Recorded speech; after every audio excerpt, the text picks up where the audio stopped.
I think it is human nature to want to stay put. In a time way before we could book a flight to the other side of the world, eat the local cuisine, mingle with the locals, and return home in one piece, staying within the constraints of your home was essential. Today, some people die where they are born, with no regrets. Yet for others that prospect is terrifying. To live this life without peering into the other side of the world is a modern day tragedy. To some. Maybe it's because some people are born wanderers and others are born to hold down the fort. I don't know. Yet what I do know is that sometimes those who stay put can be pulled out of their comfort zone and into the unknown via the artistic medium of travel literature. I know this because I was one of them. Before stumbling across a few books that celebrated the benefits of travel, I had a small town syndrome that had at one stage seemed unshakable. Thankfully, I no longer possess this quality. Don't get me wrong, I am not a hardened traveller who has seen it all and done it all, but I have found myself more willing to delve into uncomfortable situations in the name of fuck it, why not, thanks to the books on travel. Because why not go somewhere on your own? Why not wander down here? Why not eat this thing? What's the worst that can happen? Often the only outcome is thank God I didn't shy away from this experience. If it's any worse than that, you probably died.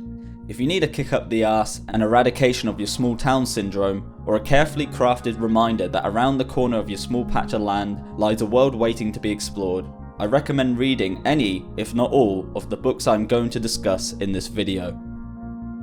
Sailing Alone Around the World by Joshua Slocum. A fascinating first-person account of one man's solo journey sailing from Boston, Massachusetts and circling 46,000 miles around the world to Fairhaven, Massachusetts. Joshua Slocum tells his story as he single-handedly navigates the treacherous seas and all the dangers that come along with it. Slocum encounters pirates trying to rob him, fights off natives with his rifle, battles frequent bouts of loneliness, and sails through heavy storms that threaten to drown him.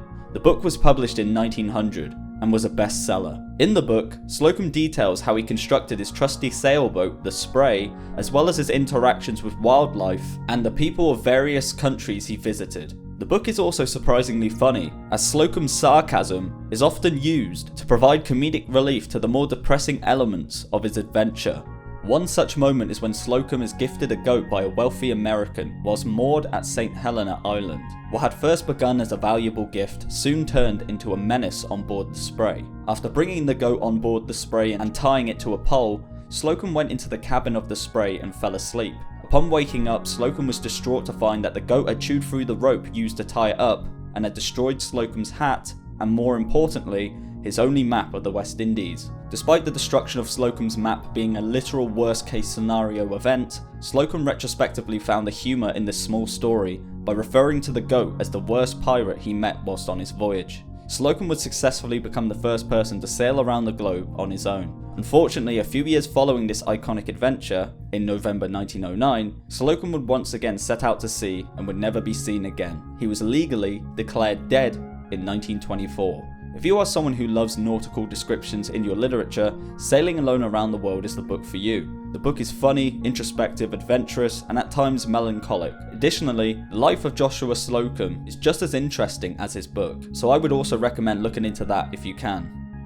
I had already found that it was not good to be alone, and so made companionship with what there was around me, sometimes with the universe and sometimes with my own insignificant self, but my books were always my friends. Let fail all else. Tropic of Cancer by Henry Miller. The seedy underbelly of Paris had never been so honestly portrayed as it had in Henry Miller's 1934 classic, Tropic of Cancer. Born out of a spontaneous trip to Paris, which resulted in years of poverty and hardship, Tropic of Cancer is another first-person account of one man's plunge into unknown territory and his subsequent navigation of such territory. Yet, in this example, Miller was not navigating the seas, he was instead navigating the many prostitutes of Paris in the early 1930s. Tropic of Cancer details Miller's sexual escapades with no structure or plot. Miller writes in a stream of consciousness style that sometimes reads like the thoughts of a man torn between his higher-minded philosophical side and his instinctual degenerate side. An example of this dichotomy is found in the 7th chapter of the book. In this chapter, Miller makes friends with an Indian man whom he takes to a cheap dive so the man can afford multiple cheap prostitutes. As Miller sits in the bar watching his client dancing with a naked woman, he notices a table full of beer glasses, the mechanical piano in the corner wheezing and gasping. and all the other prostitutes sitting around waiting for clients to walk through the door. As he sits observing his surroundings, Miller begins to transcend time, and compares this momentary feeling of elation to the feeling an epileptic must feel seconds before having a fit. He then begins to philosophize about the nature of human beings and the world. Tropic of Cancer is a book that appeals to adolescents. Moving away to a romantic city like Paris and spending all your time fucking and writing seems appealing to most art enthusiast teenagers when they get their hands on this book. Yet I also think this book has a place in the hearts of the older generations who feel like they need a change. Miller led a secure life in the United States up until his 40s, before he made this massive move to Paris for a poverty-stricken existence. According to Miller though, his time in Paris, despite having to beg for food, sleep outside, and never have any security, were some of the best of his life. I am not saying people should do exactly as Miller did, but I do find it comforting to know that you could still live your best years later in life. Moving somewhere else could be the start of those years. I need to be alone. I need to ponder my shame and my despair in seclusion. I need the sunshine and the paving stones of the streets without companions, without conversation, face to face with myself, with only the music of my heart for company. Smile, You're Traveling by Henry Rollins.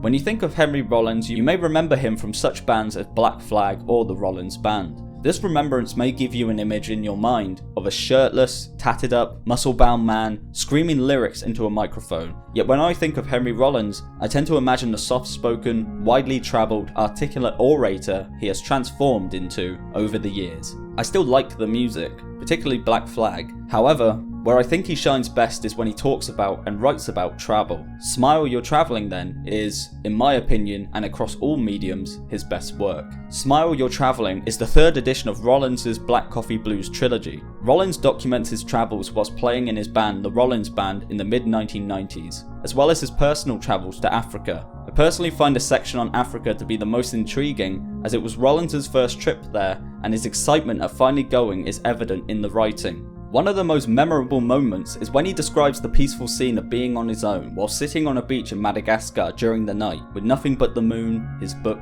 and his thoughts. I remember reading this on the train when I was 15 years old and wanting nothing more than to experience that kind of isolation for myself. The idea of being completely alone in a foreign land seems like a great way to decompress. I feel like this book will not be for everyone though. I personally love Rollins' work and I'm always interested to read about what goes on when he is not on stage, but I understand that for most people this will not be as interesting if Rollins doesn't personally appeal to you. It doesn't help that at this particular point in Rollins' life he was miserable due to the band not doing well, and because of this, Rollins becomes a little edgy about other musicians and can't help but express his superior taste in music every once in a while. It's kind of funny though. If you are not familiar with Rollins, I recommend listening to his music, watching his spoken word shows, and finding interviews of him online. If you like what you see and hear, I heavily recommend this book. Tonight, I went out to the ocean and sat on the sand for a while. The moon was fairly full, and it was bright enough to read under. No one was around, and it was like I had the entire planet to myself. Saw it on the map, and now I'm here. One of the most satisfying things in my life is the ability to actualize ideas. Hear a song in your head and then make it happen. Come up with an idea for a book and then execute it. The work it takes that gets me to the final product is often more meaningful than the thing itself. I usually get depressed when a tour is done. All that velocity with nowhere to go. I like it here though. Ways of Escape by Graham Greene. If you're looking for a travel book full of excitement, Ways of Escape is for you. Graham Greene is a writer and journalist who spent the majority of his life travelling to some of the tensest countries during his time. For Greene, placing himself in life-threatening situations had become an addictive pastime that just so happened to coincide with his professional life, as he often integrated his travel experiences into his novels and wrote articles about the political climates of wherever he was. Some of the areas he ventured into include Mexico, Vietnam, the Congo, Cuba, Chile, China, Haiti, and many more. He experienced the First Indochina War, the Six-Day War, the Mau Mau Rebellion, the Blitz, and the rise of Fidel Castro. As suggested in the title, Ways of Escape is about the escapism of travel for Greene, who suffered heavily from manic depression. To Greene, taking himself away from his home, that being London, and placing himself in harm's way in a foreign land, allowed him to escape the torment of his mind. Yet, Despite travel acting as a form of escapism for Green's turbulent mind, another form of escapism that he touches on in the book is the art of writing. Green uses every book he writes as a checkpoint for his life story. One example of one of these checkpoints is when he touches on his book, The Quiet American, a great book based in Vietnam during the First Indochina War. Green gives some insight into how the book came about and tells of his reasonings for being in the country during the time. If you have read the book, you would know that The Quiet American is written from the perspective of a jaded British foreign correspondent. Sound familiar? You do not need to be a fan of Green to enjoy Ways of Escape. Within the pages of these books lies lessons about the process of writing and travel, and I would have to assume that if you are watching this video right now, you fall into the demographic of people who would be interested in this combination. I've added essays which I have written occasionally on episodes in my life, and on some of the troubled places in the world where I have found myself involved for no good reason, though I can see now that my travels, as much as the act of writing, were ways of escape. A Cook's Tour by Anthony Bourdain. This one is for the foodies. The late great Anthony Bourdain was the ultimate traveller. I'm likely wrong in saying this, but I am sure there was nobody on earth as travelled as Bourdain by 2016 to 2018 sort of time. I could be wrong though. Regardless, whether you know Bourdain for his breakout memoir Kitchen Confidential, his travel shows, or maybe just not at all, I would recommend A Cook's Tour to anyone with plans to do a little travelling, or to anyone against the notion of travelling. Both types of people can be inspired by this book. After receiving widespread praise for the publication of Kitchen Confidential in the year 2000, Bourdain approached his publisher with ideas for a follow-up book. Bourdain knew the cooking shtick was only going to last so long, and that everything he had experienced in his 20+ year career as a cook was now void. What more could he add that wasn't already explained in Kitchen Confidential? Nothing.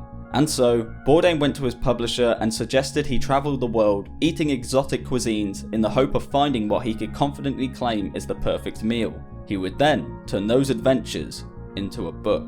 Surprisingly, his publisher greenlit the idea, and before he knew it, he was zipping around the world eating anything and everything whilst a camera crew followed him, shooting for a TV show of the same name. In the book, Bourdain visits Portugal, France, Vietnam, Spain, Russia, Morocco, Japan, Cambodia, England, Mexico, the US, and Scotland. Every area has a chapter dedicated to it, and some areas get two. Additionally, Bourdain has little subchapters scattered throughout the book that are called Reasons Why You Don't Want to Be on Television. As it says on the tin, these subchapters feature Bourdain humorously complaining about the pain in the ass process of making a TV show. One funny example of these subchapters is the one that appears in the chapter How to Drink Vodka, set in, unsurprisingly, Russia. This subchapter is the second in a 5-part series. In it, Bourdain and Russian friend, guide and translator Zamir are made to film an establishing shot of them entering a restaurant and explaining to the audience where they were,